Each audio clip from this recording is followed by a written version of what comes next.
നമ്മളെ സാജി സാഹിബേ നമ്മുടെ സ്ഥാനാർത്ഥി സാജി സാഹിബ് ഉള്ളിൽ ഇരിക്കുന്നുണ്ട്. നമുക്ക് കുറച്ച് വിശദമായിട്ട് ചോദ്യങ്ങളൊക്കെ ചോദിച്ചു നോക്കാം. ഇത് വേങ്ങര നിയോജക മണ്ഡലം സ്ഥാനാർത്ഥിയുടെ കൂടെയാണ്. നമുക്ക് സാജിയൊക്കെ 2 ചോദ്യങ്ങൾ ചോദിക്കാൻ ഉത്തരം തരാം. അത്രേ ഉള്ളൂ, വേറെ ഒന്നുമില്ല. ഇടങ്ങാറാക്കണം ഞങ്ങളെ ഈ വലിയ വേളയിൽ. പിന്നെ ഇപ്പോൾ നിങ്ങൾ വേങ്ങര നിയോജക മണ്ഡലത്തിലാണ്. ഇതിനു മുമ്പ് നല്ല ടൈറ്റുള്ള മണ്ഡലങ്ങളിലാണ് പാർട്ടി കൊണ്ടുപോയിട്ടത്.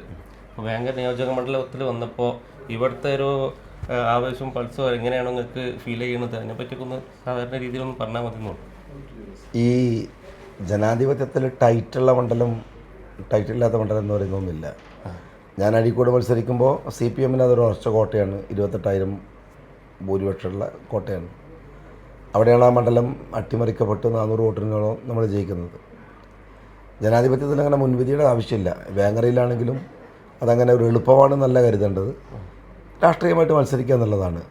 എളുപ്പമാവുക എന്നുള്ളത് ഒരു പൊതുപ്രവർത്തനത്തിൻ്റെ ഭാഗമായിട്ട് സ്വീകരിച്ച് നമ്മളെടുക്കുന്ന സമീപനങ്ങൾ കൊണ്ട് ഉണ്ടാവേണ്ടതാണ്. ജനാധിപത്യ പ്രക്രിയകളെ അല്ലെങ്കിൽ ഒരു പൊളിറ്റിക്കൽ എക്സർസൈസിനെ നിസ്സാരമായിട്ട് കാണരുത്.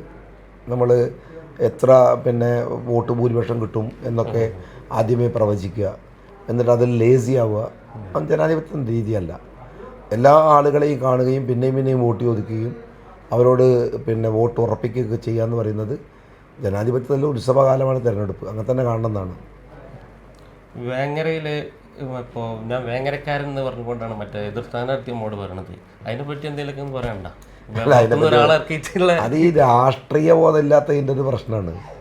VS അച്യുതാനന്ദൻ കേരളത്തിലെ പ്രതിഭാധനായ മുഖ്യമന്ത്രിയാണ്. ആലപ്പുഴയിൽ നിന്ന് വന്ന് പാലക്കാട് മത്സരിച്ചാണ് അയാൾ മുഖ്യമന്ത്രിയായത്. നിരവധി ഉദാഹരണങ്ങളുണ്ട്, ഒന്നല്ല. സ്വരാജിനെ നിലമ്പൂരിൽ സ്വന്തം നാട് തോൽപ്പിച്ചപ്പോൾ എറണാകുളം ജയിപ്പിക്കുകയാണ് ചെയ്തത്.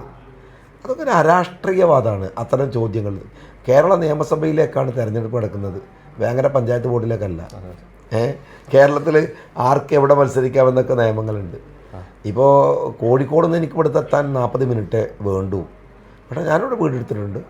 ഇവിടെ വേങ്ങരയിൽ ഞാൻ താമസിക്കും. പക്ഷേ ഞാൻ അപ്പോഴും പറയുന്നൊരു കാര്യമുണ്ട്. വേങ്ങരക്കാർക്ക് വേണ്ടി ചെയ്യാൻ ഒരു MLAക്കുള്ളത് ഒരു 25%. 75% ഈ സ്റ്റേറ്റിൻ്റെ പൊതുവിഷയങ്ങളിൽ ഇടപെടുക എന്നുള്ളതാണ് എൻ്റെ ഉത്തരവാദിത്വം.